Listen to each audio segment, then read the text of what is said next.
แต่เชื่อว่าอันในปฐมโพธิกถาหมายถึงประวัติพุทธเจ้าให้ฟังปฐมโพธิกถาเพิ่นแต่งคือพระวชิรยานวโรรสเป็นผู้จดจารึกบันทึกปฐมโพธิกถาหมายถึงปฐมโพธิต้นเหตุหรือว่าการสั่งสมบารมีของพระพุทธเจ้าจนถึงการตรัสรู้กันละเริ่มตั้งแต่วันจุติจิต15 ค่ำเดือน 7 15 ค่ำเดือน 7เป็นวันจุติจิตเรียกว่าเทพสันดุสิตนี่เบิ่งการเวลาอันควรและบ่ควรแห่งโลกพิจารณาโดยพระองค์เองเบิ่งแล้วมารดาควรบ่ที่เฮาสิเข้าไปสู่ในคันทัพหมายถึงพระคันนั่นแหละการเวลาแห่งโลกมนุษย์การสังสมว่าคนสิพ่อมีปัญญาพ่อมีสติปัญญาในการรองรับพระสัทธรรมบ่มันเล่งเบิ่งผู้ใดสิเป็นพ่อผู้ใดสิเป็นแม่ไผสิเป็นลูกไผสิเป็นเมียไผสิเป็นหยังเพิ่นเบิ่งเบิดแล้วมันเบิ่งไว้แล้วเทพสันดุสิตนั่นน่ะเมื่อละกะ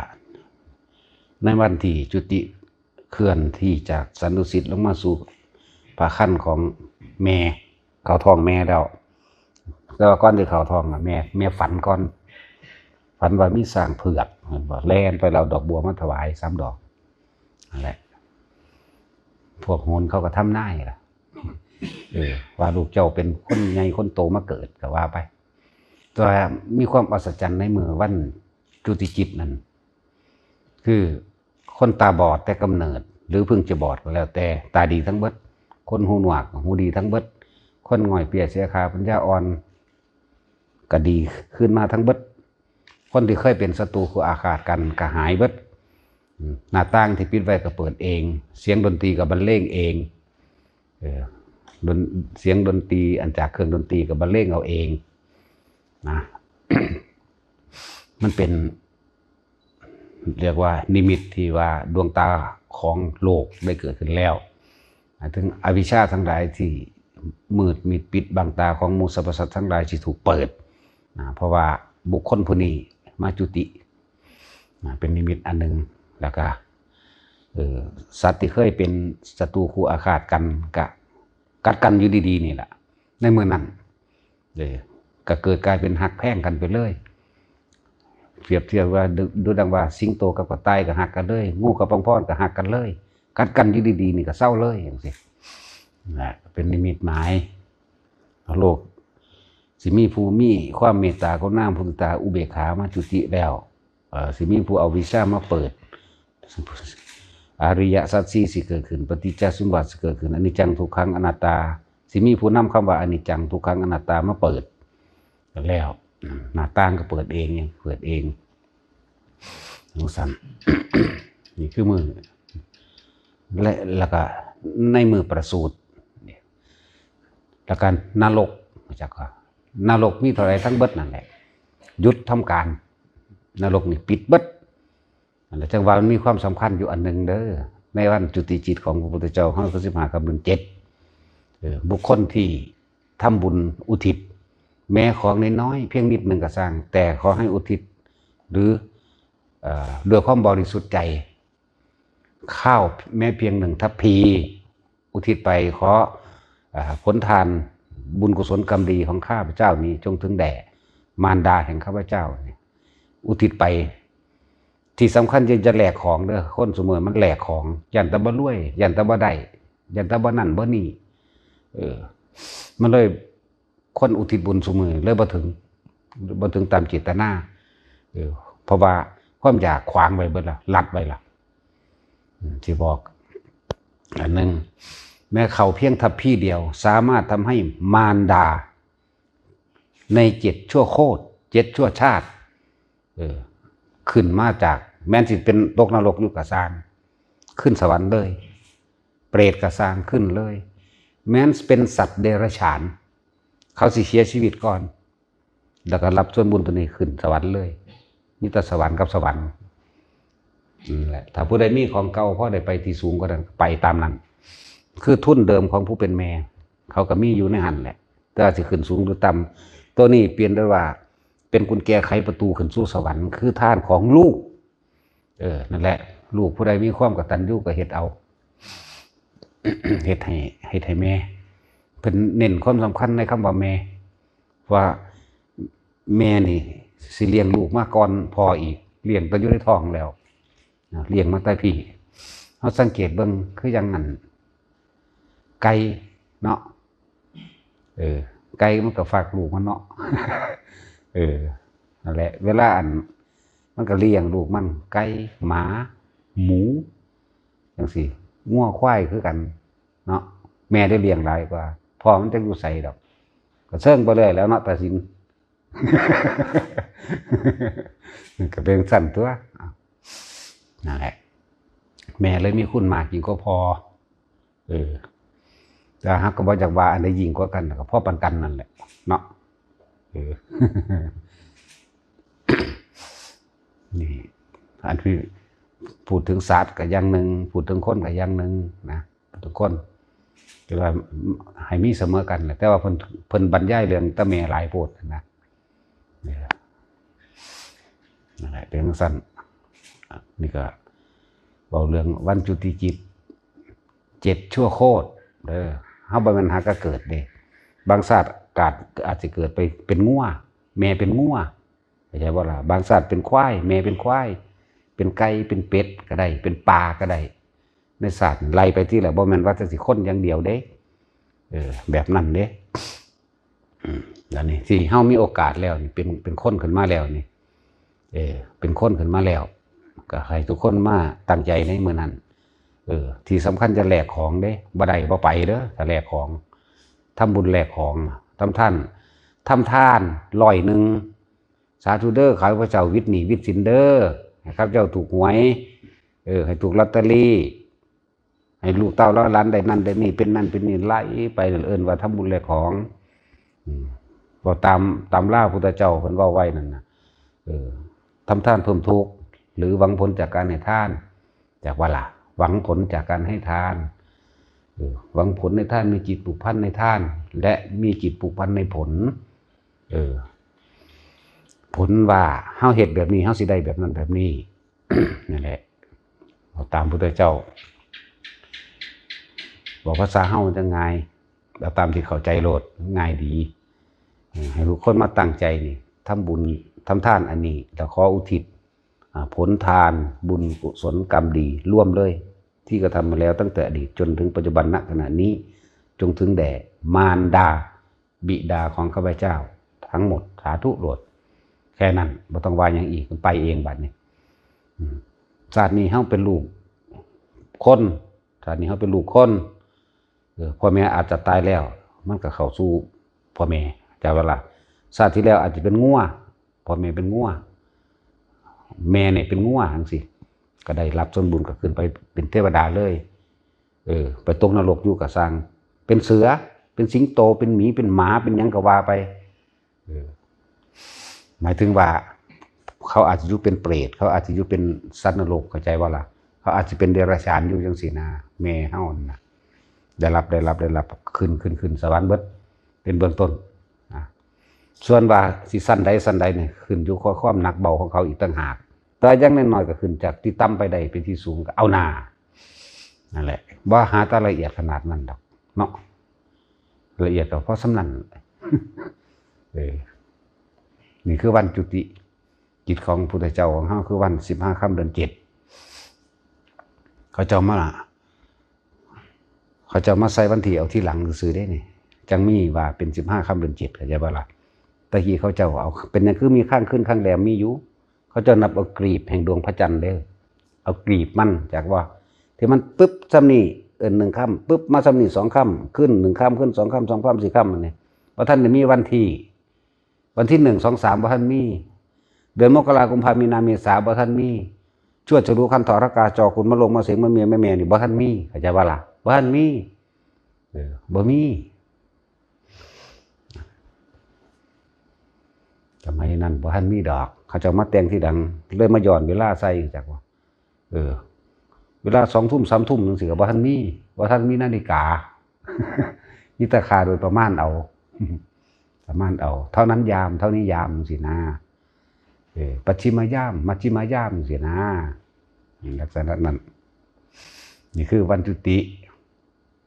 เกี่ยวกับวันเกิดวันนี้วันประสูติคือเกิดวันเกิดออกจากท้องแม่นรกก็หยุดคือกัน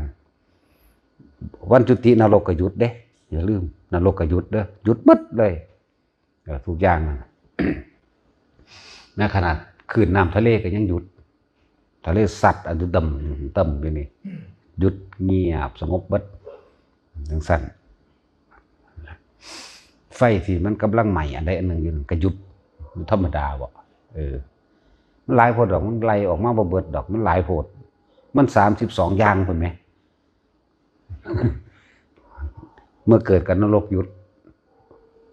แต่ว่าบ่อาจสามารถที่ทำบุญลงไปในลักษณะที่ว่ามารดานี่ขึ้นได้7ชั่วโคตรเข้าใจบ่มือเกิดนี่คนละแบบมือตัดสรุปกันนรกหยุดบ่มีวันใดที่พิเศษเท่ากับวันจุติที่ว่าเกี่ยวกับแม่เกี่ยวกับแม่วันจุติวันเคลื่อนจากดุสิตมาสู่พระคันมารดานั่นต่างหาก วันที่เกิดวันนี้สุว่ามื้อนั้นเกิดประเภทนี้คนตะกี้เพิ่นสิออกลูกไปออกบ้านอันพ่อบ้านแม่ผู้เมียไปออกบ้านพ่อบ้านแม่นะครับแต่ว่าท่านถึงบ้านพ่อบ้านแม่อยู่ระหว่างกึ่งกลางเขตแดนนะอยู่ในระหว่างกึ่งกลางเขตแดนระหว่างกรุงกบิลครับกับกรุงอันยังละลืมชื่อละกรุงยังละเมืองแม่เพิ่นเมืองยังละเทวทหะเนาะกรุงเทวทหะอยู่กึ่งกันพอดีนั่นแหละก็เข้าไปสู่สวนสาระโวทยานยังตัวนั้นแหละแล้วก็ไม่ยังล่ะต้นสาระก็มันออกดอกล่ามทั้งเงาคือได้ต้นสาระนั่นล่ามทั้งเงาขึ้นบนมันก็กองลงมาเพิ่นก็จับพุทธเจ้าเฮาบ่ได้ออกคือหมู่ได้เอาทั้งตีนได้ออกจักว่าออกยืนนั่นนะออกยืนเด้ออกแบบยืนพระพรหมหลับก่อนหมู่พระพรหมนี่ประคองไว้ก่อนหมู่ประคองไปแล้วหมู่เทพเทวดาทั้งหลายหลับที่2น้ำร้อนน้ำเย็นต่างๆเสร็จตนเสร็จโตอย่างต่างๆหลับไปมนุษย์หลับที่3ย่างไป7 ก้าวแต่ว่าบ่แม่นดอกบัวพุดขึ้นตอนย่างไปดอกย่างไปตีนเหยียบดินนั่นแหละออกมาที่แรกนี่ตีนเหยียบดินทั้งคู่เสมอกันมีความหมายว่าพระพุทธเจ้านี่บ่ได้มีความฉันทคติบ่มีความลำเอียงต่อโลกอยากว่ามีความหมายว่าจังซี่แล้วก็ก้าวเท้าขวาก่อนมีความหมายว่าความเจริญหันหน้าไปทางใดเอาทิศเหนือเชื่อไว้เด้อสำคัญอยู่เด้ถ้าผู้ใดอยากมีเคล็ดลับ ทิศเหนือน่าไปทิศเหนือย่างไป7 ก้าวที่7ก็กึบใส่กันเสมอก็ยกนิ้วมือขึ้นอยากว่าล่ะเราเป็นหนึ่งในโลกเราจะเป็นใหญ่ในโลกชาตินี้จะเป็นชาติสุดท้ายของเราอันนี้กะสังสารังอายะมันติมาชาตินัตถิธานิปุณัปปโวติเดี๋ยวสิว่ากูเว้าบาลีบ่ได้ เราเป็นเราเป็นหนึ่งในโลกเราจะเป็นเลิศในโลกจากวาระชาตินี้จะเป็นชาติสุดท้ายของเราแต่ว่าเป็นกันนั่นแหละในมือนั้น ประสูติจุติก็เว้าแล้วประสูติก็เว้าแล้วตัสรู้บัดนี้ก็มือเดียวกันก็มือประสูติละ15 ค่ำเดือน 6ประสูติตัสรู้และปรินิพพานเป็นมือเดียวกันเบิดพวกนี้ในมือจังสันคือนรกหยุดเบิดจุติประสูติตรัสรู้และปรินิพพานตลอดทั้งแสดงธรรมจักรกับปวัตตนสูตรนรกหยุดพวกนี้หยุดทำการเขาก็ช่วยโอกาสทำบุญให้พ่อให้แม่ให้ญาติให้หลายๆอย่างใดแต่ละมือได้ช่วยโอกาสได้นรกมันหยุดเดี๋ยวสั่นลูกเต่าเล่าลานผู้ใดว่าหูจักบุญคุณพ่อแม่มิแต่กินเหล้าเมายานั่นนี่แม่มาแล่นแสวงหาบุญพระพุทธนั้นผู้นี้เป็นแต่เลี้ยตนดิเนาะพ่อกับแม่น่ะหวังพึ่งผ้ามันได้พลาดไปแล้วหวังพึ่งผ้าลูกเต่าเล่าลานแต่ของเองในสายเลือดตัวเองสิถ้าบุญให้นะกลับไปนะเบิดเวลาในขณะนั้นแล้วปุ๊บก็ให้ห้อยย่อยลงไปคือเก่าแหละบ่ได้สแตกหยังหรอกเนาะ แต่เฮาสิเว้าอีหลีน่ะคือบ่เฮ็ดเองเนาะ คือบ่เฮ็ดเอาเองนะนี่เฮาเตือนคนเป็นเด้นี่เข้าใจบ่นี่บ่ต้องไปหวังพึ่งพาว่าไผมาทำบุญให้ที่เว้านี่เฮ็ดเองโลดอย่าไปเงิดมันสาลูกเนาะนี่เฮาเตือนคนเป็นเฮาบ่ได้เว้าย่อหยันหรือว่าให้คนที่เป็นพ่อเป็นแม่นี่เว้าเตือนคนเป็นนี่แหละว่าเฮ็ดเองโลดอย่าไปพึ่งพาไผจังซั่น แต่คนที่มีความกตัญญูอยู่แล้วก็เฮ็ดไปนะบอกเตือนคนเป็นจะไปพึ่งพาว่าถ้าให้ลูกจังซี่พวกคนมาฟังธรรมจังซี่นะเขาเฮ็ดเองอยู่แล้วแหละแต่พวกคนบ่รู้จักหยังได้ก็เข้าใจฮอดว่าบาปบุญบ่มีพุ่นล่ะพระพุทธเจ้าบ่มีพุ่นล่ะเนาะขนาดนั้นล่ะเฮาก็เลยว่าแต่ละคนเฮ็ดเองโลดบ่ต้องให้ผู้นั้นมาสวดกุศลาให้ดอกตะกี้มันบ่มีดอกสวดกุศลาพระอัญญาโกณทัญญะตายบ่เห็นว่าไผไปสวดกุศลาดอกเป็นอรหันต์สวดพุทธบ่มีไผสวดให้จักว่าล่ะผู้เดียวพร้อมตายอยู่ผู้เดียวอีกสร้างได้เป็นผู้เผา สร้างพุ่นตายอยู่ทั้งเขตเมืองพม่าพุ่นล่ะยังตุงพุ่นล่ะ ตายอยู่ทั้งพม่าพุ่นล่ะสั่นนั่นแหละบ่มีผู้ใดสวดกุศลาบ่มีญาติจริงๆญาติเพิ่นมีหลายโพดแต่ว่าเพิ่นบ่ได้สนใจบางหันเพิ่นคือเป็นพระอรหันต์ดูซั่นคนซุมื้อนี่บ่รู้จักหยังดอกบ่จักสร้างดอกว่ามันกูเนาะ เฮ็ดเอาสร้างบุญสร้างกุศลตัวเองไว้เบิดล่ะนะ ในมือที่เพิ่นออกบวชนะในมือที่ออกบวชบัดนี้เริ่มเพิ่นเห็นนิมิตในตาของเพิ่นเองดอกบ่มีผู้ใดมาแปลงนิมิตให้เบิ่งดอกเพิ่นเห็นในตาของเพิ่นเองมันถึงเวลาแล้วบารมีมันเต็มเพิ่นออกเที่ยวรอบเมืองสิบ่แม่นเทวดามาแปลงว่าให้เห็นคนแก่คนนั้นดอกก็คนอีหลีเห็นคนอีหลีนี่แหละจักบ่ล่ะที่เขาเขียนไว้ในตำราว่าเทวดามาแปลงเป็นคนแก่แม่นบ่เป็นคนป่วยแม่นบ่แล้วก็เป็นคนตายแล้วเป็นสมณะแม่นบ่เพิ่นเป็นของจริงนี่แหละเพิ่นเที่ยวออกไปนอกเมืองเด้อซั่นถามชนะนั่นเป็นหยังคือเป็นงอกๆโอ้คนแก่ตัวซั่นเฮาก็สิเป็นแบบนั้นบ่โอ้ยเฮาก็เป็นแบบนั้นคือกันน่ะแน่บ่หาตาได้มีอีหยังก็ได้เพราะเขาเห็นประจำอยู่แล้วแม่นบ่บ่ได้แม่นเทวดามาแปลงให้เด้อมาแม่นหนึ่งล่ะเรื่องเขาว่าแสดงว่าที่พวกเข้าใจว่ามีนางธรณีมีนั่นมีนี่นั่นน่ะมันต้องมีผู้เก่งกว่าพระพุทธเจ้ามาสอนให้คนเป็นพระพุทธเจ้าได้รู้จักบ่ล่ะเปลี่ยนความเห็นใหม่เด้อพวกศึกษาไตรปิฎกบ่แตกนั่นน่ะมีเท่าไรฉบับเฮาเฮ็ดแตกแหลกล้านโดยแบบจู่ทิ่มเลย บ่ว่าจะแตก เพิ่นก็ขี่รถม้า2ตัวเทียมกันไปเบิ่งว่าอันนั้นแม่นหยังคือเป็นจังซั่นจังซั่นน่ะบ่เคยเห็นคนเฒ่าเลยซั่นตั้งแต่มื้อเพิ่นออกมาแล้วพวกพราหมณ์มาทำนายพราหมณ์นี่108คนเห็นบ่นั่นมันคือบ่มีความแน่นอนเอาแต่ว่าทำนายแน่นอนเที่ยงแท้แม่นบ่มันเดาเอาเด้นั่นเพราะว่าลูกกษัตริย์ย่านตายก็เลยว่าจังซั่นจักบ่ลูกเจ้าสิได้เป็นเจ้าจักรพรรดิเด้อถ้าบ่ออกบวชถ้าออกบวชได้เป็นพระพุทธเจ้านี่เขาก็ว่าไปจังซั่นถ้าบ่ออกบวชสิได้เป็นจักรพรรดิแน่คือบ่ว่าอันเดียวโลดเบิด108คนนั่นโลดมันคือบ่แน่ซั่นเดาเบิดนั่นแหละพวกทำนายก็จังว่าเด้อซั่น นั่นแหละ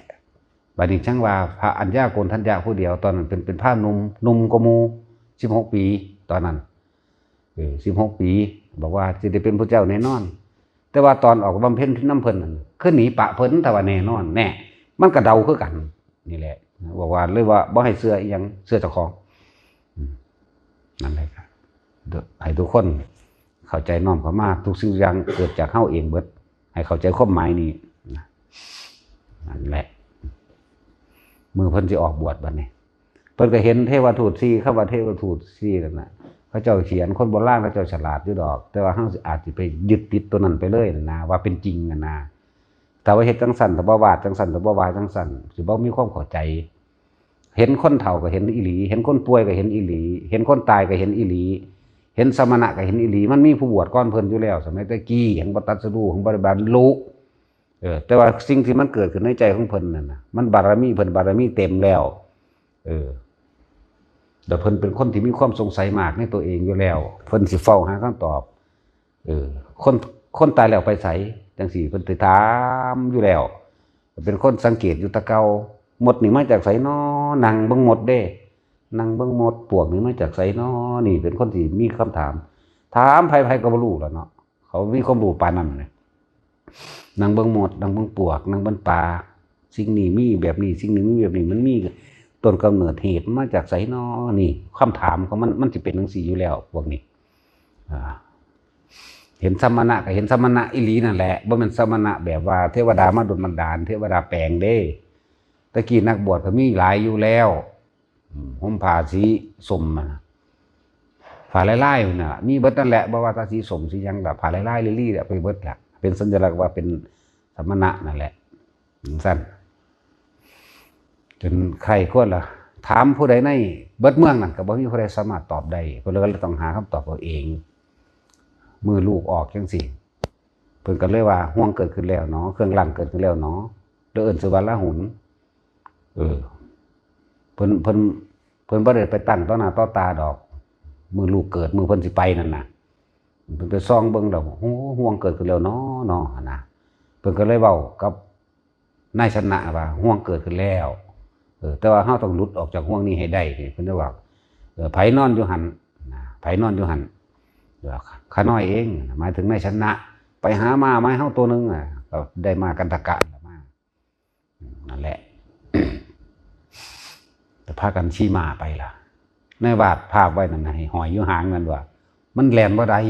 ต้องขี่นั่งน้ำกันแล่นจังไดมันก็ตามขาตัวเนาะแม่นบ่ล่ะตุกตักไปมันสิไปแล่นได้บ่ก็ขี่ซ้อนกันนั่นแหละธรรมดานั่นแหละเขาวาดไว้คือเขาวาดยกไว้ว่าบ่มีเพิ่นสิเป็นนั่งเทียบเท่าเทียมเพิ่นน่ะนะเขาวาดแบบให้เกียรตินะอีหยังก็จะยกเกินเป็นจริงหลายเวอร์หลายหั่นนะสั่นก็ไป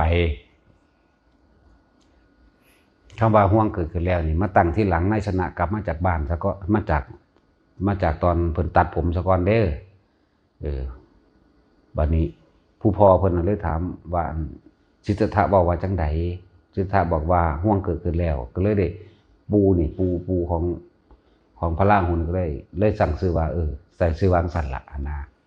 ก็เพิ่นนั่นล่ะตั้งแต่ว่าบ่แม่นไปตั้งบอกคุณซื้อวาง4เด้อบอกพระราบอกไอ้นายชนะพี่นายชนะกลับไปพี่แต่ว่ามาบ่ได้กลับเพราะว่ามาหัวอกแตกตายนั่นคิดฮอดส่งต่อแล้วมานี่บ่กลับนั่นแหละมานี่เกิดความปลื้มอยากว่าล่ะตายแล้วไปเกิดอยู่ดุสิตเพิ่นได้มานั่นนะเห็นบ่มาไปสวรรค์พระพุทธเจ้าท่านเกิดได้ล่ะเนาะหมายถึงความตรัสรู้วันตรัสรู้อันตัวเจ้าชายเกิดแล้วแต่ว่าเพื่อไปสวรรค์ได้ปลื้มปิติในการออกบวชนั่นล่ะก็เลยไปเกิดอยู่ดุสิตผุนได้มานั่นตอนนี้บ่เป็นมาเราได้เป็นคนอยากว่าล่ะมันสั่น แล้วก็หลายๆอย่างที่เฝ้าบำเพ็ญเพียรมาจนถึงว่าหมู่อัญญาโกณฑัญญะปปะพยะมหานามะพระอัสสชิพระอัญญาโกณฑัญญะนี่สิเป็นหมู่รุ่นเดียวกันกับรุ่นพ่อของพวกนี้เด้อัญญาโกณฑัญญะวัปปะพัทยะมหานามะอัสสชินี่เป็นรุ่นลูกที่เป็นรุ่นลูกของหมู่พราหมณ์ที่เคยมาทำนายน้ำกันเข้าใจว่าละบาดบ่แม่นหมู่เดียวกันไปขอลูกหมู่นั่นน่ะติดตามน้ำบวชเด้ออยากว่าล่ะแต่คนที่บวชก่อนหมู่เลยอีหลีนั่นคือพระนารกะหลานของกาลเทวินดาบทนี่คือผู้บวชผู้แรกแต่ว่าบวชตรงต่อเจ้าชายสิทธัตถะเกิดได้5 มื้อเจ้าชายสิทธัตถะเกิดได้5 มื้ออสิตะดาบทนี่เป็นผู้ไปทำนายผู้เดียวเลยว่าผู้นี้เป็นพุทธเจ้าแน่นอนเฮาบ่ทันเมื่อเกิดเห็นว่าเมื่อเกิดนี่ ชื่อแรกกาลเทวินดาบทนี่มายืนระหว่างประตูพระเจ้าสุโธทนะนี่อุ้มลูกไปสิเอาเจ้าชายสิทธัตถะนี่ไปไหว้แต่มันบ่เป็นที่เกิดอภินิหารขึ้นไปเหยียบอยู่เทิงชดาเลยจังกลับลงมานอนเข้าใจว่าล่ะเอาตีนนั่นขึ้นไปเหยียบอยู่เทิงชดาของนั่นแหละกาลเทวินดาบทแต่ก็จังกลับลงมาคือเก่ามันบ่ล่ะบัดนี้เพิ่นระลึกเบิ่งปุ๊บหัวขึ้นดีใจว่าดวงตาของโลกได้เกิดขึ้นแล้วบัดนี้ระลึกไปอีกกาลเทวินดาบทนี่สิระลึกชาติได้40อสงไขยขึ้นหลังระลึกไปอีก40อสงไขยไปหน้านี่แหละแล้วเรียกว่าเฮาสิทันบ่นอเฮาสิทันผู้นี้ตรัสรู้เป็นพุทธเจ้าบ่นอเมื่อระลึกเบิ่งแล้วบ่ทันตายเฮาเป็นคนเสื่อมจากคุณอันมหาศาลแล้วเรื่องให้ขึ้น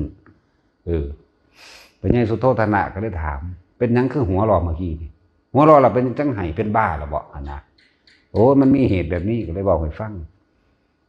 นั่นแหละ แต่คนผู้นี้เนี่ยเท่าที่ผู้ขาระลึกได้นี่ผู้นี้ได้เป็นบำเพ็ญเพียรมาเพื่อสิเป็นพระพุทธเจ้าแน่นอนตรัสรู้แน่นอนเป็นอื่นบ่ได้เป็นนั่นคือให้บาดนี้ให้เพราะว่าเสียใจผู้ขาบำเพ็ญเพียรมามากคือกันแต่ว่าบ่อาจสามารถจะได้ยินฟังธรรมบ่ฮู้ว่าสิเพิ่นจะเอาหยังมาแสดงจังสิเป็นธรรมของพุทธเจ้าก็เลยให้นะนี่ตัดไปบัดนี้กลับไปแล้วก็เพิ่นเลยไปขอเอาหลานพระนาลกะนี่เป็นลูกน้องสาวของฤาษีอันนี้นั่นแหละออกในมือที่5ไปขอเอาหลานก็ได้ว่าหลานอย่าเสื่อมจากคุณเด้อสิทธัตถะเกิดขึ้นแล้วสิทธัตถะจะได้เป็นพระพุทธเจ้าแน่นอนลุงนี่ก็บ่ฮู้ว่าเพิ่นสิแสดงธรรมว่าจังไดประตูพระนิพพานยังสิเปิดขึ้นได้นะหลานนั่นขอให้บวชล่อซะนะก็เลยบวชล่ออยู่ถึง35 ปีเพิ่นได้อยู่ธรรมดาเด้คิดเบิ่งบวชล่อนี่นารกัดสูตรนี่และเป็นผู้เลิศในการฝึกปฏิบัติของผู้นี้มีผู้เดียวเฮ็ดได้บรรลุได้จัก7 ปีนี่ล่ะมั้งเพิ่นก็ตายเพิ่นเต็มที่ของเพิ่นแล้วในฌานในสมาบัติในหยังในความสงบแบบนั้นเพียงแต่ขอได้ฟังธรรมพุทธเจ้าเทเดียวเท่านั้นพอถ้าฟังธรรมพุทธเจ้าเทเดียวปุ๊บเพิ่นก็บรรลุแล้วก็เพิ่นอยู่ได้อีกบ่นานได้37 ปีตายนั่นแหละเพิ่นบวชรออยู่35 36 37แสดงว่าบรรลุไป2 ปีตายเห็นนะจังซั่นตายก็ตายตัวอรหันต์มั้ยเนาะนี่คือผู้บวชผู้แรกแต่บวชตรงต่อเจ้าชายสิทธัตถะว่าท่านได้แม่นบวชกับพระพุทธเจ้าแท้เข้าใจว่าล่ะผู้บวชกับพระพุทธเจ้าอันนั้นคือพระอัญญาโกณฑัญญะกัปปะปฏิยะมหานามะพระอัสสชิผู้ที่6คือพยาสะบัดนี้ผู้มาได้ฟังธรรมพระเจ้าบวชกับพระพุทธเจ้าอีกก็คือพระนาลกะจากว่าล่ะต่อจากนั้นจึงเป็นพวกบริวารของหมู่พยาสะบริวารหมู่พยาสะจักว่าพรรษาต่อไปพูนจังมีอันพวกชดิน3 พี่น้องนาทีกัสสปะขยะกัสสปะแม่นบ่แล้วไผอีกวันนี้อุรุเวลากัสสปะอ้ายหมู่น่ะเนาะนั่นแหละจังเป็นจังซั่นคือเฮาคือเวลาเฮาสวดมนต์ในมื้อนั้นนี่เฮาสวดธรรมจักรก่อนเพราะว่าธรรมบทแรกที่พระพุทธเจ้าแสดงคือธรรมจักรมือแรกคือเพิ่นแสดงธรรมอันได้ตรัสรู้พระศาสดาแล้วนี่แสดงธรรมมัจจกปวัตตนสูตรนี่เฮาก็เลยเอามาเฮาที่พากันสวดคือสวดตามลำดับที่เพิ่นแสดงธรรมเด้มีพระอัญญาโกณฑัญญะบรรลุโสดาบันผู้เดียวนั่นแต่ว่าเทวดาบรรลุเนี่ย18 โกฏจากปะล่ะบรรลุอรหันต์นั่น18 โกฏอนาคาสกิทาคาหรือโสดานับประมาณบ่ได้นะเป็นที่ว่า18 โกฏเป็นไล่เอาแต่อรหันต์เด้นี่เว้าถึงเรื่องปฐมโพธิกถาเด้อจริงหรือว่าจริงก็ไปพิสูจน์เบิ่งเอานี่เว้าเรื่องในปฐมโพธิกถานะนั่นแหละมื้อที่2เพิ่นแสดงอนัตตลักขณสูตรว่าด้วยของทั้งหลาย หาสาระแก่นสารบ่ได้ทุกสิ่งทุกอย่างว่างเปล่าคืออนัตตาดับปึ๊ดเกิดเท่าใดดับเท่านั้นนั่นเองนั่นแหละจังบรรลุอรหันต์พร้อมกันเลยบรรลุอรหันต์ทั้งหามือที่6มาพยสะมีประสาท3ฤดูคือพุทธเจ้าคนนี้แต่ว่านั่งสนมบ่หลายปานนั้นมีลังละเกียด100 73 21เนาะ2001เด้หลายอยู่ดีเนาะแต่ว่าหาความสุขบ่ได้เห็นบ่ล่ะโอ้มันเบื่อมันนาย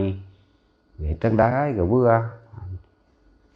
ใส่รองเท้าท่องได้ก็ย่างมาล่ะตี 3 ตี 4ประมาณนี้พระพุทธเจ้าก็ทำฉัพพนรังสีแสดงว่าออกไปเลี้ยวเห็นฟ้าวดิ่งเข้ามาเลยล่ะที่นี่ไม่วุ่นหนอที่นี่ไม่วายหนอที่นี่ไม่วุ่นวายหนอที่นี่สงบหนอก็ถอดรองเท้ายางเข้ามาล่ะนั่นแหละบ่ได้เป็นขึ้นในหนังสิไปโดดหน้าผาดิแต่ธรรมดาแล้วก็ยังดีที่มันมีข้อมูลเลยโค้งคนก็ย่างเพิ่นใ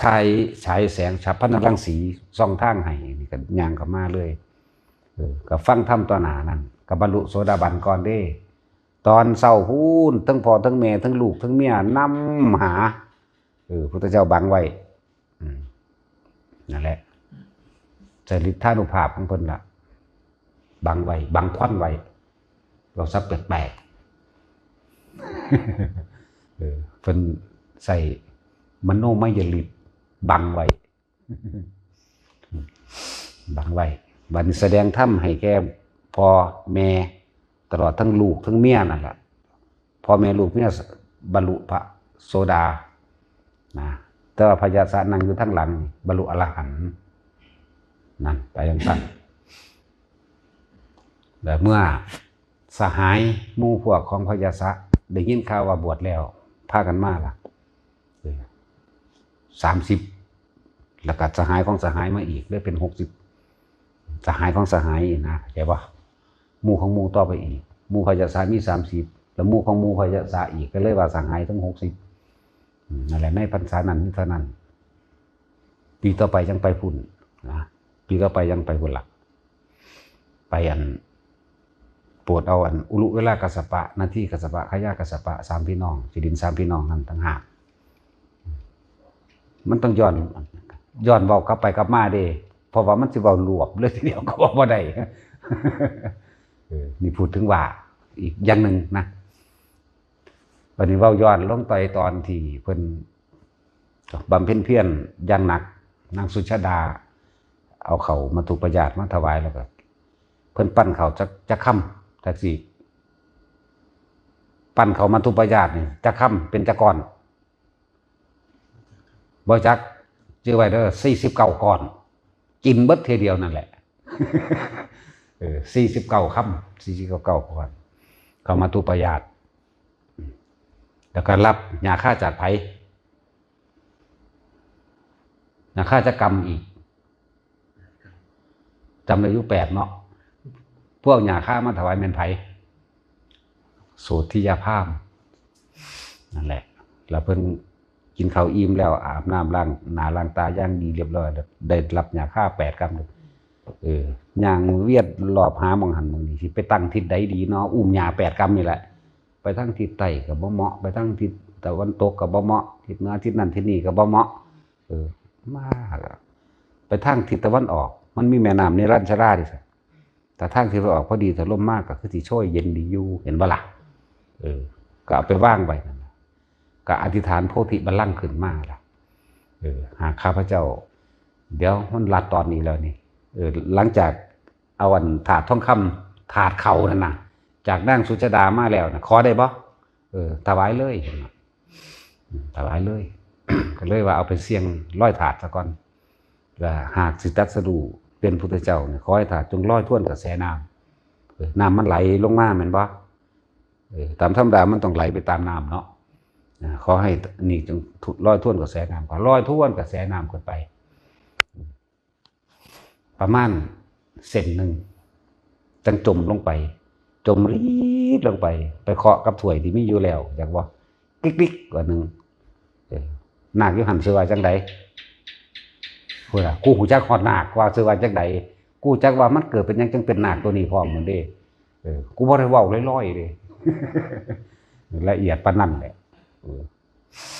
นั่นแหละกาลนาคราชที่นอนอยู่ในหันสามพระพุทธเจ้าล่ะเพราะแต่อันตัวยตกกริกปิ๊กนะมื้อนี้พุทธเจ้าเกิดขึ้นอีกองค์หนึงแล้วตัวนี้แม่นตาเบิ่งจักหน่อยก็นอนต่อบักหานั่นเดี๋ยวนี้มันก็นอนอยู่คือเก่าเด้บักหานาคนั่นก็เลยมันสิขาดหลายกูว่าฮอดประวัตินาคตัวนี้ก็ได้ทางคนก็อยากฟังอยู่เด้เนาะนาคในสมัยพุทธเจ้าหูดกลับพุ่นเด้ธรรมดาเด้อพระพุทธเจ้าอันก่อนพักอากุคันโธพุ่นเด้ก่อนนั้นอีกเด้อนั่นแหละมีเน้นน้อยผู้เดียวเที่ยวอุปถากอุปธรรมภิกษุกับภิกษุในฉลามไล่เขียนไว้ก็ตั้ง500เนาะเบิดมื้อเบิดเว้นมันสิได้เศร้าเพราะมันเมื่อยเนาะอันทำบุญนี่ยังกระสร้างบ่นี่โอ้ยบุญจะบ่ได้รับบ่ได้นอนเรื่องอธิษฐานขอผลบุญกุศลที่ผู้ขายพระก็ขอให้ได้นอนคักๆนอนอยู่บ่ให้ผู้ใดเห็นผู้ใดฮู้พุ่นล่ะจะอุ้ยไผมาใส่ว่าซั่นนั่นแล้วก็เราไปเกิดเป็นกาลนาคราชอันนั่นแล้วก็จังซั่นแล้วทำบุญมาหลายๆแทนที่สิเอานิพพานแทนที่สิปรารถนาเนาะอธิษฐานให้บุญนี่เป็นปัจจัยให้ผู้ขาถึงพระนิพพานมั้ยบอกเสือกอยากเป็นนาคจังได้นอนมันนี่แม่แล้วบักหามันมันก็นอนอยู่หั่นแหละองค์ที่หามันก็วันคลิกๆมันก็หุมากันทีนึงเฮ้อมาแล้วตัวนี้ก็เท่านั้นแหละพูนมันถ้าไปตอนพุ่นล่ะสารมันตะกลับหรือฝากกกหูอยู่เดิน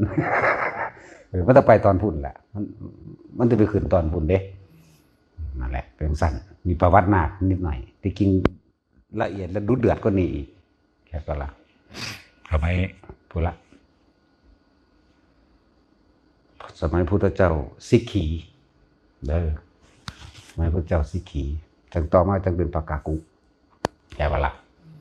นั่นแหละสั้นกากุปาโกนาปากาสปะพระโคตมะเฮาพระเสียริยะมันก็แงกหน้ากับมึงเทียหนึ่งมันก็นอนอีกกับพระพุทธเจ้าอีกองค์ต่อไปนั่นกับแงกหน้าอยู่เทียหนึ่งเลยพูดล่ะพระพุทธเจ้าธรรมราชาพระพุทธเจ้ามันจังสิเกิดเป็นคนมันนั่นแหละจังมันจังสิบรรลุอรหันต์วันนี้หน้าก็ได้จังสิเป็นคนพูดน่ะหอยพูดละพูดถึงว่ามือนั้นเมื่อเพิ่นอธิษฐานถาดลอยไปแล้วเพิ่นก็มั่นใจของเพิ่นอย่างหนึ่งนี่ทุกอย่างเพิ่นเฮ็ดเอาเองเป็นเอาเองเบิดเด้บ่มีผู้ใดมานั่นนี่ก็เพิ่นดอกเด้อมาอธิษฐานโพธิบัลลังก์คิดแล้วตั้งหน้าไปทางทิศตะวันออกปูญาฆ่า8กรรมนี่แล้วก็อธิษฐานให้ตรัสรู้ขอให้บัลลังก์นี้จงสูงขึ้นก็สูงขึ้นไปเองนั่นแหละสูงขึ้นไป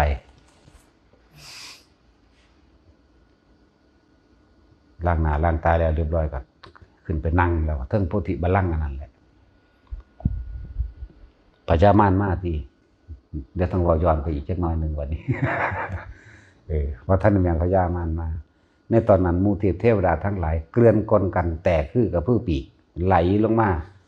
มาเบิ่งพระมหาบุรุษมาทำการอารักขาเท้ามหาพรหมหลายองค์อยู่ดิเฮ็ดเสวตฉัตรกลางกันรักษาความปลอดภัยว่าซั่นเฮ็ดตเวชฉัตรกลางกันไว้แล้วย่อยระยะกันเด้หอยนุ่มๆยำๆคือพวกนี้เฮ็ดนั่นแหละหอยนุ่มๆยำๆเสียงคงล่างนั่นแหละจังซั่นแล้วกับพระอินทร์กับหมู่ลูกน้องบริวารพระอินทร์อีกบางพวกก็ถือสีซ้อบางพวกก็ถือพิณบางพวกก็ถืออย่างหลายๆอย่างในหั่นแหละมันลัดอีกแล้วเดี๋ยวสิเว้าเรื่องอันพิณ3สายลัดเอาอีกแล้ว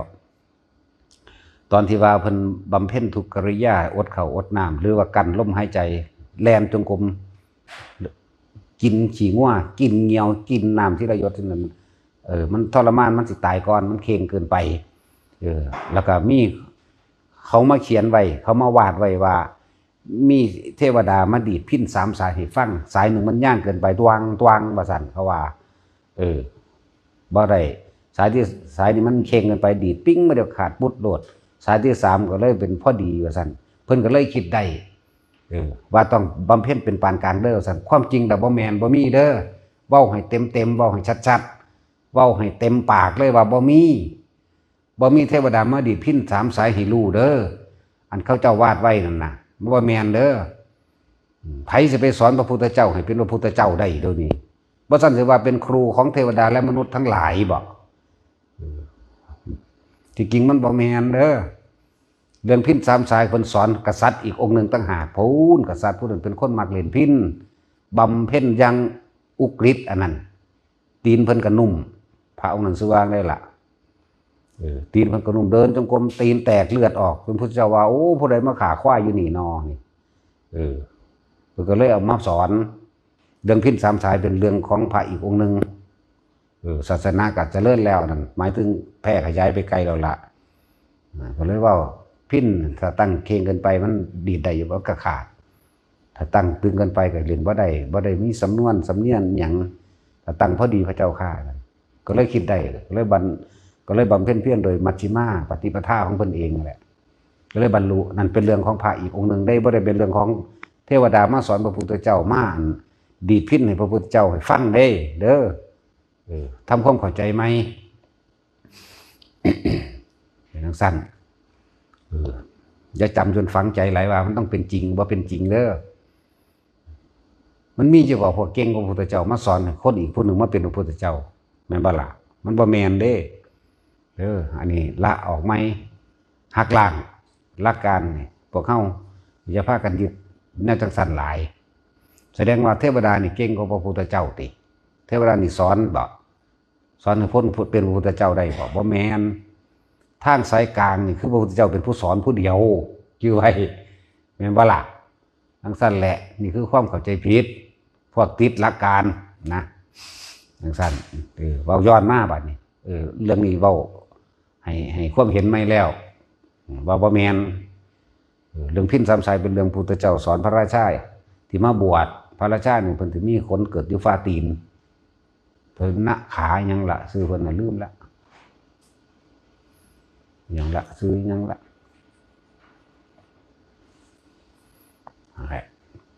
บัดนี้เอาพูดถึงบัดนี้ตัดมาพี่บัดนี้ตัดตอนมาพี่ มูพระห่มกลางกันเสวตฉัตรกลางกลมเต็มระย่อยระยาอุ้มอ้อมยังเสียงดังคุ้งลุงกลางลังพุ่งลิ่งนั่นแหละพวกพระอินทร์กับบริวารมาผู้อันมีหอกมีธนูก็ถือไว้ของไผของมันผู้หนึ่งพวกหยักทั้งหลายก็ถือตะบองรอไว้มูบดขุดรักษาในระหว่างกลางอากาศบินและถือกระบองไม้พองของตนมูนาครักษาในพื้นดินว่ามูนาคเต็มอยู่นาคหลายๆนั่นแหละเต็มว่ารักษาอารักขาว่าสั้นบัดนี้เมื่อถึงเวลาแล้วบัดนี้กล่าวถึงพญามิตวสวัตตีม่านม่านอยู่สัน6คนนี้อยู่ธรรมดาได้เป็นหัวหน้าใหญ่ในสวรรค์สัน6คนนี้พญาปะระนิมิตวสวัตตีซื่อเพิ่นนั่นน่ะเล่งย่านลงมากมื้อนี้เป็นอีหยังกูคือเป็นห่อนเอามื้อนี้กูคือเป็นแบบนี้บัลลังก์กูคือสะเทือนแบบนี้เนาะเกิดหยังขึ้นมื้อที่บรรลุโพธิญาณของพระพุทธเจ้าแผ่นดินมันสะเทือนจักรวาลมันสะเทือนจากบ่ล่ะทั้งสี่แต่ว่าม่านพวกนี้เคยอาฆาตแค้นกันไว้ถ้าสมัยหนึ่งพระพุทธเจ้าเฮาสมัยนั้นเสวยชาติเป็นโพธิสัตว์เป็นคนเลี้ยงม้ากับเซียวคนนี่แหละหมู่เดียวกันนี่แหละมิตรวัสปฏิม่านนี่กับพระพุทธโคดมของเฮาเดี๋ยวนี้แหละเพื่อให้เป็นหมู่เดียวกันเป็นหยังมันคือมีเหตุมีเรื่องมาแบบนี้ในตอนนั้นไปเกี่ยวหญ้าป้องได้หญ้าป้องมาแล้วได้ผู้ละ2 สอบเลือกเอาสอบไปใกล้ๆกันนั่นแหละแต่ว่าอันมิตรวัสปฏินี่ปวดท้องทายก็เลยเข้าไปทายตอนเช้าพระประเจกลงมาจากภูเขาคันธมาศก็เลยว่าอยากได้ยาไปมุ่งไปบังกุฏิพอโพธิสัตว์เฮาพุทธเจ้าเฮาก็เลยถวาย2 กระสอบเมื่อเพิ่นได้แล้วเพิ่นก็เหาะไปหมู่น่ะออกจากค่ายป่ามาแล้วก็มาถามว่าเอ้าสอบยาโตไปไสโอ้เมื่อกี้นี่มีพระประเจกมาเพิ่นปรารถนาต้องการยาเพื่อสิไปมุ่งไปบังในกุฏิเพิ่นเฮาเลยถวายตัวเอาคือเบาของเฮาถวายนำมึงย่านกูได้ดีบ่ แม่มึงเอ้ยเดี๋ยวเถียงกันได้บัดนี้จักบ่ล่ะเถียงกันไปเถียงกันมาน่ะก็เลยว่าต่อไปนี้กูสิขัดขวางมึงทุกอย่างเลยเนี่ยนั่นแหละเหตุของการเป็นการขัดขวางก็ซื้ออันนี้ม่านขัดขวางบ่แม่นพญาบ่แม่นเจ้ากรรมนายเวรประเภทอาฆาตแบบเทวทัตส่วนเทวทัตมันกรรมที่ดินหน้ากูสินำขามึงตกภพชาติมันวางสั้นอันมีคนละอันเดี๋ยวเอาเรื่องนี้ก่อนมันยาวจบบ่หน้ากูมื้อนี้ นั่นแหละ หมู่พระพรหมทั้งหลายกลางกันเสวตฉัตรหมู่พระอินทร์และบริวารนางฟ้าทั้งหลายฟ้อนล่ำหมู่ยักษ์ทั้งหลายถือตะบองกับถือตะบองถือไม้พ้องหอกดาบเล่าแหลมของไผ่ของมันหมู่พญาสุบรรณหมายถึงพญาครุฑกับบินระหว่างกลางอากาศลอยอยู่ถือไม้พ้องตะบองเพชรคือกันหมู่พญานาคก็ตีรอบอยู่ในระหว่างพื้นดินนั่นแหละพญามารเห็นเล่งเห็นแล้วเกิดความห่อนขึ้นมาในใจบ่ได้มือนี้สิทธัตถะสิตัดสรูตัวนี้บ่ได้กูต้องลงไปขัดขวางมันเดี๋ยวนี้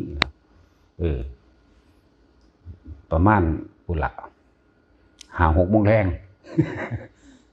เทียบเวลาเดี๋ยวนี้5-6 โมงแรงเสียงพญามารกับหมู่พวกคลื่นมาแล้วเห็ดฟ้าแดงจังพางมาละบัดเป็นเห็ดเป็นฝนไฟแดงจังคางมาพระพรหมเห็นก่อนจากพระก็อยู่สูงเห็นว่าม่านมาแล้วพระพรหมนั่นน่ะได้เสวตฉัตรของตนเหาะหนีขึ้นสู่วิมานของตนแล้วก็เลื่อนวิมานไปอยู่ขอบจักรวาลพุ่นบ่รู้มันยานขนาดนั้นแหละปานนั้นว่ามาอาราขาว่าซั่นพระอินทร์กับหมู่พวกบริวารทั้งหลายถือหอกดาบแล้วแหลมของพวกสีซ้อพวกเครื่องเล่นดีดสีตีเป่าสังขีดยังต่างหนีไปหาวิมานของตนหนีล่นออกไปขอบจักรวาลบางพวกปิดประตูหน้าต่างเอาไว้ซะก่อนแล้วก็แง้มเบิ่งน้อยๆไผสิสู้เบิ่งดูไผสิสู้เด้หมู่พญานาคทั้งหลายว่าเป็นผู้มีฤทธิ์วิเดชอีหยังมากดำลงไปก็สู่วิมานของเจ้าของลึกลงไปก้นกลางระหว่างโลกแกนโลกคนละแล้วก็เปิดประตูแง้มเบิ่งน้อยๆคือกันแล้วเอามือกลางเบิ่งทั้งสี่มันยากขนาดนั้นแหละปานนั้นสิให้เฮามาอันถือเว้าเรื่องนี้มันศูนย์คือหยังเด้มันสิมารักษาหาโคตรพ่อโคตรแม่มึงหยังยามมีไผมันคันหนีนี่แหมเนาะแม่นว่าซั่นบ่รักษาเอาหยังอันรักษาจังซั่นบ่ซั่นสิศูนย์บ่เว้าเรื่องอันเทพเทวดาอินพรหมมามันศูนย์กันโลดไปรักษาว่าซั่นปานนั้นคนนึงเป็นบ้าไปเอิ้นเขามารักษามาเสกนั่นเสกนี่เห็นจะเสกหาแม่มึงบอกว่าซั่นสิว่ามันเลยเว้ารุนแรงอยากว่าล่ะเพราะคนนึงเป็นบ้าว่าพระพรหมสร้างนั้นพระพรหมสร้างนี่เสกนั่นเสกนี่เสกแม่มึงบอกขนาดนั้นแหละมันศูนย์ว่ามารักษาแบบยักษ์ที่ประจำอยู่ได้ทั้งทิศทั้งสี่ลากตะบองกับของออกหนีไปอยู่ขอบจักรวาลยืนสั้นดัดอยู่หุ่นไหมยืนสั้นขาสั้นก็เคยเห็นว่าเขาเอาขีดหมาสั้นนั่นเขาเอางูหลอกหมาก็เห็นผีหลอกหมาขาสั้นเด็กๆนะเป็นทั้งสั้นล่ะปานนั้นว่ามีฤทธิ์มีเดชมีหาแมงบ่มีแล้วบ่ปกป้องเพิ่นตอนที่เพิ่นเข้าตรัสรู้แม่นบ่สั้นแล้วแต่บอกมาศูนย์ขึ้นโลดเด่นกับแนวมื้อนี้เห็นคนนั้นเป็นบ้าไปปั้นนั่นไปปั้นนี่ไปปั้นมาหาแมงบ่ก็จังว่าอยู่หรือว่ามารักขาอารักขาพระพุทธเจ้านั่นน่ะอารักขาหม่องใดบัดมีไผมาแล้วแล่นหนีตัวไผตัวมันจักบ่พวกนาคแต่ว่ามีฤทธิ์เดชดังสิหนีหมดเข้าไปในดินพุ่นโอ้อยู่แกนกลางของโลกพุ่นนักสั่นแหละนั่นแหละรู้จักบ่คำว่าอัตถิอัตโนนาโถบาดนี้พวกเฮานี่แหละตนแรกเป็นที่พึ่งของตนสุดท้ายแล้วบ่มีผู้ใดซอยไผได้เด้อตัวเฮาเองเด้ออันตรายหรือไล่ประการใดก็ตามตัวเฮาเองต้องรักษาตัวเฮาเองตัวเฮาเองต้องพึ่งตนเองเด้ออย่าไปหวังไปพึ่งสิ่งอื่นศักดิ์สิทธิ์บ่มีดอกนะนี่จังนึงพญามารมาใกล้เขาอันนี้ปรึบมาจอดอยู่ใกล้ๆกับหมู่พวกบริวารนับจำนวนเป็นโกดเด้พวกขี่สร้างม้างัวควายหรือเสือหัวจิงโตจระเข้งูใหญ่แปลงเป็นพญานาคแบบนั้นแบบนี้ถือหอกหลาบแล้วแหลมปืนไฟมาขู่ตะคอกใส่พระโคดมเฮาล่ะขู่ตะคอกว่าสิทธัตถะ เจ้าบ่เหมาะสมกับบัลลังก์อันนี้พ้องถอยนี้ไปทางบ่อยากตายผมเด้อล่ะเขาก็เว้าหลายอย่างนั่นแหละเว้าเถียงกันไปเถียงกันมาอย่างนั้นแหละบัลลังก์อันนี้สมควรแก่เฮาเจ้าภาษามนุษย์จังสี่สิบ่อาจสามารถที่เข้าสู่บัลลังก์ได้ต้องลงไปดีไปเดี๋ยวนี้ถ้าบ่นี้ไปเฮาสิใส่สัตว์หาฝนลมผิดลมไฟใส่เดี๋ยวนี้ว่าบ่นี้ผู้นี้ก็เลยว่าบ่นี้บัลลังก์นี้เฮาเป็นคนสร้างมาเองโดยตัวของเฮาเองบ่มีผู้ใดมาสร้างนำเฮาเองเลยนะแต่ก็สัตว์เฮ็ดเป็นฝนไฟมาล่ะมันจะเป็นก้อนคือเหล็กต้มนะแต่เป็นดวงไฟน่ะหยาดพาตกลงมาอย่างรุนแรงใส่เพิ่นนั่นแหละเพิ่นก็เข้าสู่อานาปานสติของเพิ่นรู้เห็นอยู่ของเพิ่นนั่นแหละแต่ว่าเพิ่นบ่คิดออกเด้สิ่งทั้งหลายเหล่านั้นกับการกันเพิ่นไว้เองดอกหมายถึงผลแห่งสมาบัติของเพิ่นเองหรือบุญจริตของเพิ่นเองนั่นแหละกางกันไว้ฝนหาไฟหรือลมพิษอย่างก็แล้วแต่สิฝึกมาเกิดกลายเป็นดอกไม้บูชาระหว่างกลางหน้าเต็มเจ่งเพ่งไปเบิดเถียงกันอีกบัดก็เฮ็ดเป็นเสียงฟ้าดังเสียงคือดีดสียิ่งธนูดังวึงอ่ะนะปึ้งใส่เพิ่นก็บ่หนีอยู่หั่นแหละสุดท้ายแล้วประชิดเข้ามาเริ่มเบ้าเข้าบัลลังก์นี่ สมควรแก่เฮาเฮาทำบุญทำทานมาแบบนั้นแบบนี้เฮาสิมาทวงเอาบัลลังก์เฮาเท่าสิทธะลงไปเดี๋ยวนี้มาหลักเอาของเฮาได้จังได๋ซั่นไผเป็นพระจักรพยานให้เจ้าเดี๋ยวนี้บอกกับพญาปาราดิมก็สิใส่บริวารแล้วเนาะเข้าใจบ่ล่ะคนทั้งเบิดอยู่นี่บริวารเฮาทั้งเบิดอยู่นี่เป็นประจักษ์พยานให้เฮาได้วันนี้พระพุทธเจ้าใส่พยานทั้งเจ้าวันนี้จักบ่ล่ะพระพุทธเจ้าเลี้ยวหาผู้ใดสิมาเป็นพยานบ่มีเอกาเดชโดดเดียวเป็นหนึ่งเดียวถ้าจะเอิ้นใส่พวกนั้นพรหมกับพุ่นมันอยู่ขอบจักรวาลพุ่นพระอินทร์ก็จ่อแถวขอบจักรวาลไปอีกเลี้ยวหาพวกนักหาพวกยักษ์พวกสุบรรณขุดน่ะสุบรรณก็ดีพูนไก่ก็เก่าอีกแต่เลี้ยวเบิ่งพวกนาคถึงว่าเป็นบริวารให้ก็บ่มีไผจักคนเลยบ่ล่ะแม่ธรณีก็บ่มีเด้อบาดที่สิบอกให้อันที่เขาวาดไว้ว่าเป็นแม่ธรณีมวยผมมันน่ะแม่ธรณีมันเป็นไผเดี๋ยวนี้มันคือสิเก่งคักแท้ขนาดพระพรหมหลังยิ่งกว่านั้นไปแล้วมั้ยนั่นแหละถ้าพรหมก็ยิ่งกว่าเอาพระอินทร์มื้อนี่ก็เก่งกว่าแม่ธรณีอยู่แล้วแม่ธรณีเป็นไผก็นี่บ่แม่นความนั้นเด้อฟังให้ดี พระพุทธเจ้าเพิ่นนึกถึงบารมีของเพิ่นในบารมีทั้งเบิดนั่นแหละบารมีแห่งท่านบารมีบ่ต้องไปนึกถึงท่านบารมีร่วมเบิดทั้งหลายศาสตร์ได้แม้การให้ท่านแม้เพียงศาสตร์เดียวสมัยเฮาสาวกศาสตร์เป็นเวสสันดรท่านพระนางมัตสีให้ไปเป็นทาสแก่ผู้อื่นโดยความเต็มใจอันนี้ก็เป็นยิ่งฝนก็ตกออกเป็นฝนตกลงมาเป็นฝนโบกขระธรณีนั่นเป็นฝนสีชมพูฝนแดงก็ว่าไปนี่ก็แผ่นดินสะเทือนถึง7ครั้งเมื่อแผ่นดินสะเทือนถึง7ครั้งในขณะนั้นถวายกันหาและชาลีให้เป็นท่านให้เป็นขาทาสกับอีพามตาขาวสีขาขอท่านอันนั้นก็พอแห้งแล้วเนี่ยแผ่นดินก็สะเทือนอีกคือกันท่าน2มือเด้เข้าใจบ่ท่านมือแรกอันหาชาลีแม่นบ่แผ่นดินก็สะเทือนท่านมือ2นี่ภาพอันนี้มันเป็นภาพพระอินทร์แต่งมาซื่อๆได้มาขออันพระนางมัตสีนะนี่สังหารแผ่นดินก็สะเทือนอีกฝนตกอีกฝนตกแดงฝนชมพูฝนความรักฝนอันนั้นเลื่อนฝนแห่งความรักนั่นแหละแต่เพียงศาสตร์นี่เพิ่งการระลึกถึงท่านในการก่อนไปอีกวันนี้ตัดข้อถวายเป็นเครื่องบูชากับพระพุทธเจ้านับประมาณบ่ได้ควักดวงตาเป็นท่านให้แก่หมู่สัตว์ทั้งหลายมากยิ่งกว่าดวงดาวในท้องฟ้าที่มองเห็นอยู่ในขณะนี้บริจาคเลือดเอาเลือดให้เป็นท่านจริงมากยิ่งกว่าน้ำในทะเลทั้ง4อุตรกุลทวีปปุเพเวเทหทวีปอมรโคจานันทวีปตลอดทั้งชมพูทวีปผู้ลงมนุษย์นี่มากยิ่งกว่านั้นอีกตอนนี้แต่ว่าบ่มีผู้ใดเป็นประจักษ์พยานแต่ว่าแผ่นดินนี่เป็นประจักษ์พยานให้เฮาได้เพราะแผ่นดินนี่สะเทือนด้วยกำลังท่านแห่งเฮาด้วยกำลังท่านแห่งความบริสุทธิ์ในใจเฮาเองแผ่นดินเป็นพยานบ่แม่นนางธรณีเด้อที่เขาเขียนไว้นางสุนทรีวนิดาบ่แม่นแบบนั้นเด้อว่า บ่ถูกเด้ออันนั้นเด้อเปลี่ยนใหม่เขาเจ้าเขียนไว้ซื่อๆดอกอันนั้นนะคือเขาเจ้าฉลาด เขาเจ้าฉลาดได้วาดไว้ว่านางธรณีมาเป็นประจักษ์พยานก็คือแผ่นดินนี้เป็นประจักษ์พยานต่างหากแต่ว่าบริสุทธิ์ใจเข้าใจว่าคำว่าสัจจะสัจจะคือความจริงที่เพิ่นถวายทานมาแล้วมากมายมหาศาลนับประมาณบ่ได้แผ่นดินนี้เลยสะเทือนจากว่าล่ะไล่มาตั้งแต่ว่าเคยบริจาคชีวิตให้กับสัตว์ต่างๆให้เป็นทานแม้สมัยการสิเกิดเป็นฤาษีเป็นหัวหน้าฤาษีเสือเมลออนมันตกกับดักมันออกลูกในหาตัวโดดลงไปให้เสือกินนี่ก็ชีวิตหนึ่งแค่นี้มันก็เหนือสั้นครับปารณิมิตวาสวัตตีม่านแล้วนี่เพิ่นก็เว้าไปแต่ว่าในที่นี้บ่มีผู้ใดไปเป็นประจักษ์พยานให้เข้าใดมีตั้งแต่แผ่นดินนี้ธรณีแห่งนี้เป็นประจักษ์พยานให้เฮาได้มาตลอดการทุกเมื่อด้วยความบริสุทธิ์ใจและด้วยสัจจะของเฮาเองนั่นแผ่นดินเลยสะเทือนแผ่นดินสะเทือนก็เลื่อนลั่นปุ่มม่านเลยพัฒนาการหนีไปจักบ่ล่ะใจบ่ล่ะบัดนี้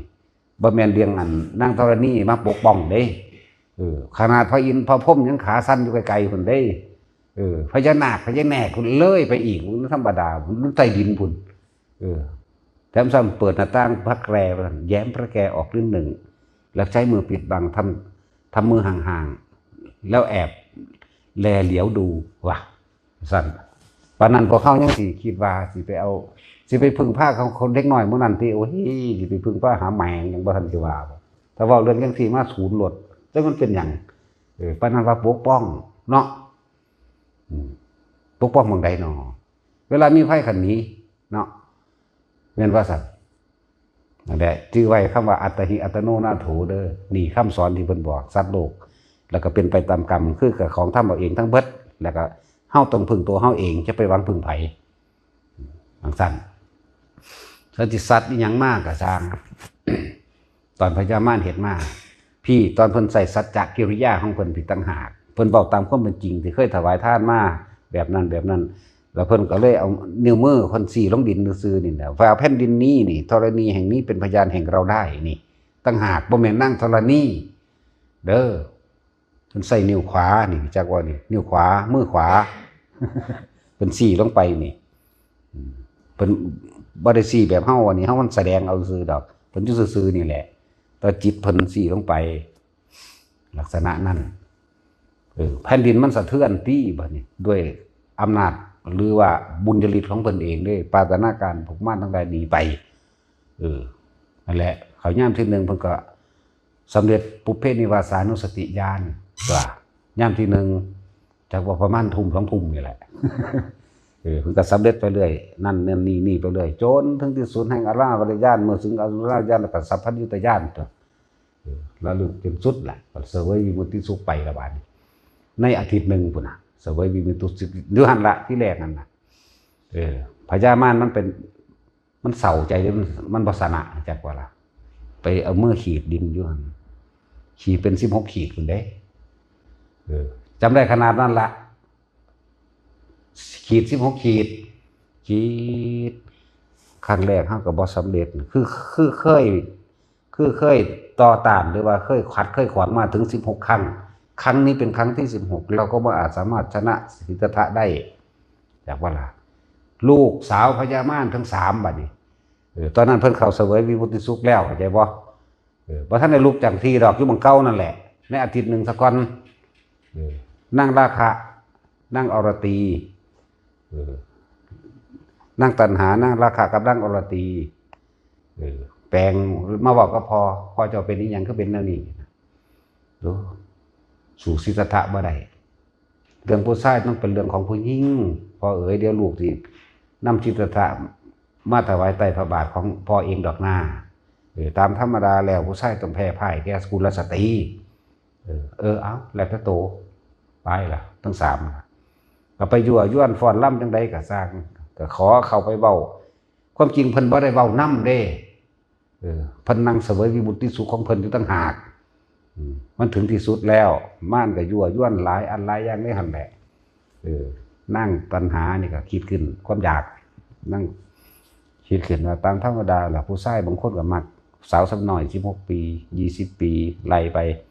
บางคนก็มักคนมีลูก1บางคนก็มักมีคนมีลูก2 ก็ก็แปลงล่างไปเรื่อยแปลงล่างไปฟ้อนไปล่ำไปยั่วไปย้วนให้เบิดนั่นแหละนั่งก็นั่งตัณหานั่งราคะนั่งตัณหาเป็นผู้ออกอุบายนั่งราคะเป็นผู้แสดงแปลงกายให้เป็น16 ปีมั่ง20 ปีมั่ง30 ปีมั่ง40 ปีมั่งเป็นสาวแม่ห่างมั่งเป็นสาวแม่อ่อนมั่งเป็นสาวแก่สาวเฒ่ามั่งหลายๆอย่างที่แปลงไปนั่งอรตีนี่เป็นผู้จมเป็นผู้ดาใจบ่ล่ะผู้ชายยังมาสัวมาเลวสารเลวแท้ผู้หญิงให้ท่าแบบนั้นแบบนี้อรตีแปลว่าหยังแปลว่าอิจฉาจักบ่ ผู้กลด่าไม่ตะกี้ว่ากลด่าเฮามาเว้าให้ฟังง่ายๆซื่อได้นี่อะไรคือความหมายอันนี้ ความหมายเกี่ยวกับว่าคนยังเข้าใจอยู่ว่าเทวดาดีพินซ้ำสายเทวดาทรงเก่งกว่าพระพุทธเจ้านั่นบ่ล่ะและอันนึงบ่แม่นเด้อเรานั่งธรณีที่เขียนว่าธรณีสุนทรีวรรานี่ก็บ่แม่นเด้อ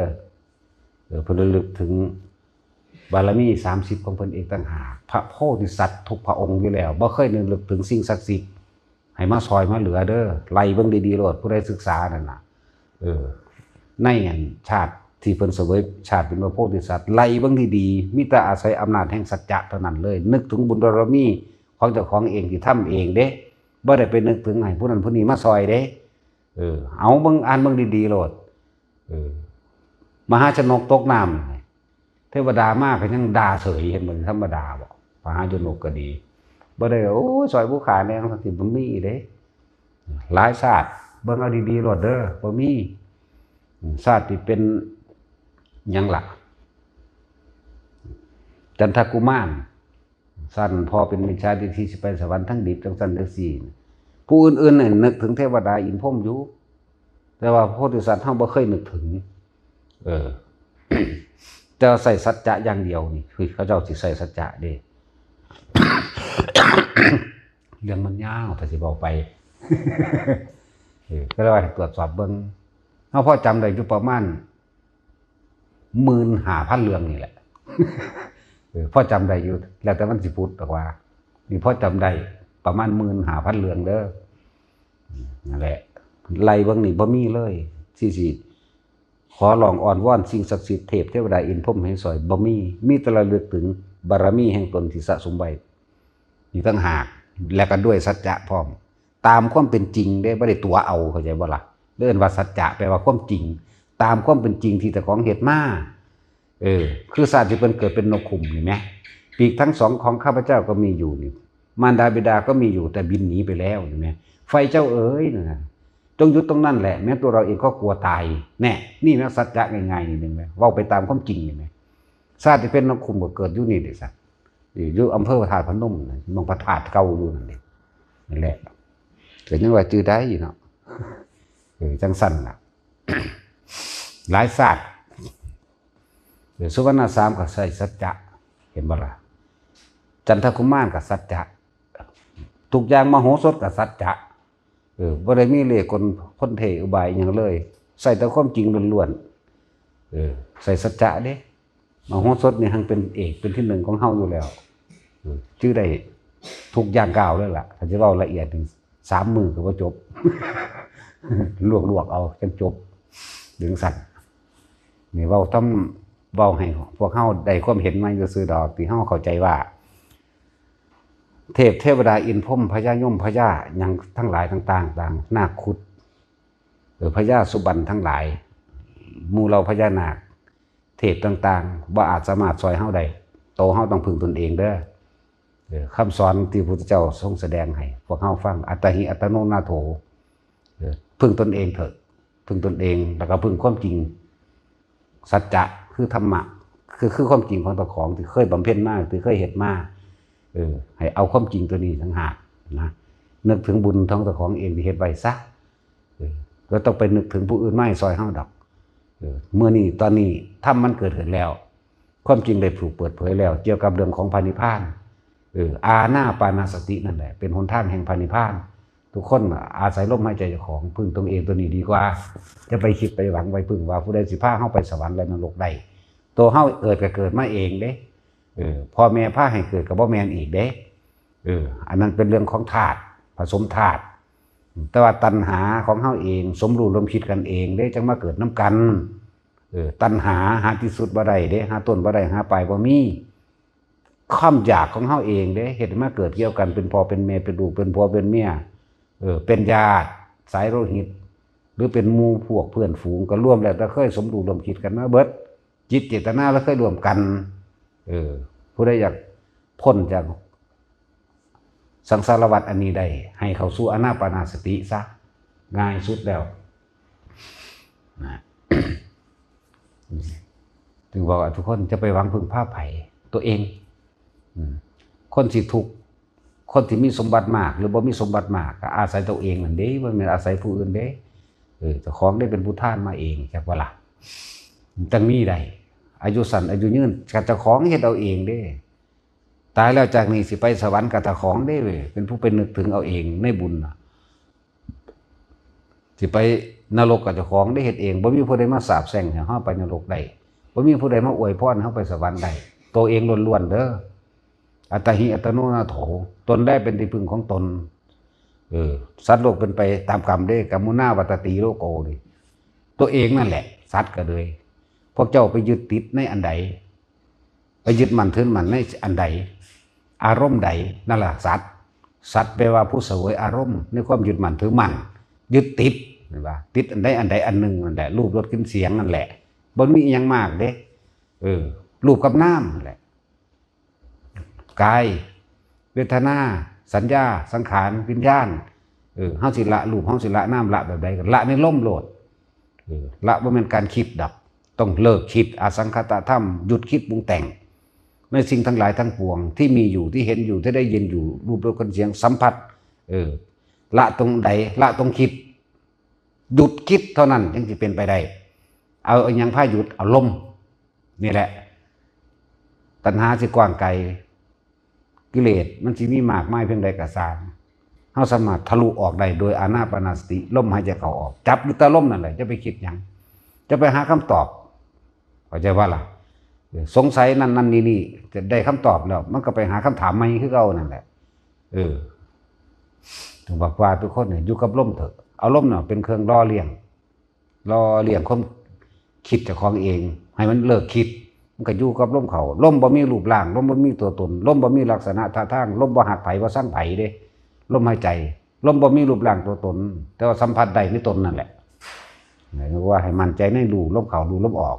ให้ทุกคนทำกรรมฐานอันนึงเฮ็ดจังได้ก็ตายหน้าเนาะ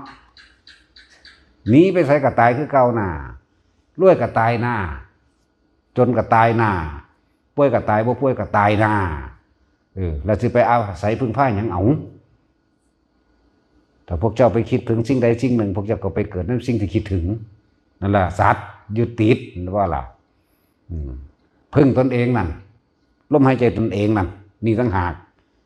ผู้ใดตายอยู่กับลมหายใจโดยบ่ได้มีความคิดเข้าไปปนในลมหายใจได้นะบ่มาเกิดกันแล้วกันนาส่วนคำว่าปัญญาต้องหลุดพ้นด้วยปัญญานะปัญญานะมันแปลว่าความรอบรู้ในกองสังขารสิ่งทั้งหลายทั้งปวงเกิดขึ้นเพราะมีเหตุมีปัจจัยในการประกอบเพื่อให้เกิดเมื่อมันเข้าใจแล้วสัตว์เกิดเพราะว่าคิดคิดจากได้นั่นเป็นนี่เกิดแบบนี้สัตว์ทั้งหลายที่บ่เกิดเพราะว่าบ่คิดนี่คือความรู้ซื่อๆเด้ความรู้นี่เป็นแค่บอกแนวทางแต่ว่าความละจริงๆต้องละความรู้อันนี้แหละรู้จักบ่ละความเห็นรู้จักบ่เฮาเห็นสุดได้แล้วเนี่ยมีความเห็นว่านี่สัตว์ทั้งหลายเกิดแบบนี้สัตว์ทั้งหลายบ่เกิดแบบนี้นี่คือความเห็นแต่เบิดคิดนั่นเองตราบใดที่ยังมีความเห็นอยู่ตามนั้นก็ยังเกิดมีเว้าอีกซับนึงตราบใดที่ยังมีความคิดไปหวังพึ่งพาสิ่งใดก็ไปเกิดตามสิ่งที่คิดถึงนั่นคือบ่คิดถึงลมนี่โลดมันจังบ่มีรูปร่างเนาะลมมันบ่ยิ้มบ่หัวกับไผได้ลมนั่นน่ะมันบ่บูดกับไผพร้อมลมสั้นแหละมันดูกับลมเนียนๆบอกง่ายๆว่าบ่เกิดอีกถ้าคนอยู่ในลมใดตายอยู่กับลมมันบ่ฮู้เมื่อฮอดรูปร่างกายเจ้าของเจ็บปวดป่วยมันบ่ฮอดฮู้เมื่อพุ่นเด้อเหตุความมั่นใจในตนแบบนี้อาศัยตนเอง บ่มีไผเอาบุญให้ไผได้บ่มีผู้ใดสาปให้ผู้ใดไปตกนรกเป็นผีเป็นเปรตได้ดอกบ่มีผู้ใดเอาว่าไปสวรรค์อวยพรไปสวรรค์ได้ดอกเบิ่งโลดพ่อแม่เฮาอวยพรมาหลายแล้วให้รวยเด้อปู่ย่าตายายเฮาเนาะบ่รวยจักเทื่อหาเอาอยู่สั่นขม่อมอยู่ เนาะนี่ไหมอันนึงไหมคิดเบิ่งได้ไปหยังปู่ย่าตายายเฮาเวลาเอาเงินใส่มือให้100 นึง20 บาทก็สร้างให้ลูกหลานร่ำให้ลูกหลานรวยเด้อจังซั่นจังซี่เนาะบ่รวยจักเทื่อแน่อยู่ซ้ำนั่นแหละ บาดนี้คนที่สั่งเฮาสาบแซงมึงตายเป็นผีตกนรกจังซั่นจังซี่ก็บ่เห็นตกเลยล่ะเนาะจังซั่นแล้วก็ซื่อๆอยู่นี่แล้วนั่นแหละอันนี้ว่าให้พึ่งตนเองเด้อในความหมายอยู่กับลมท่านแหละผู้ใดตายในลมได้บ่เกิดง่ายๆโลดสมาทานบัด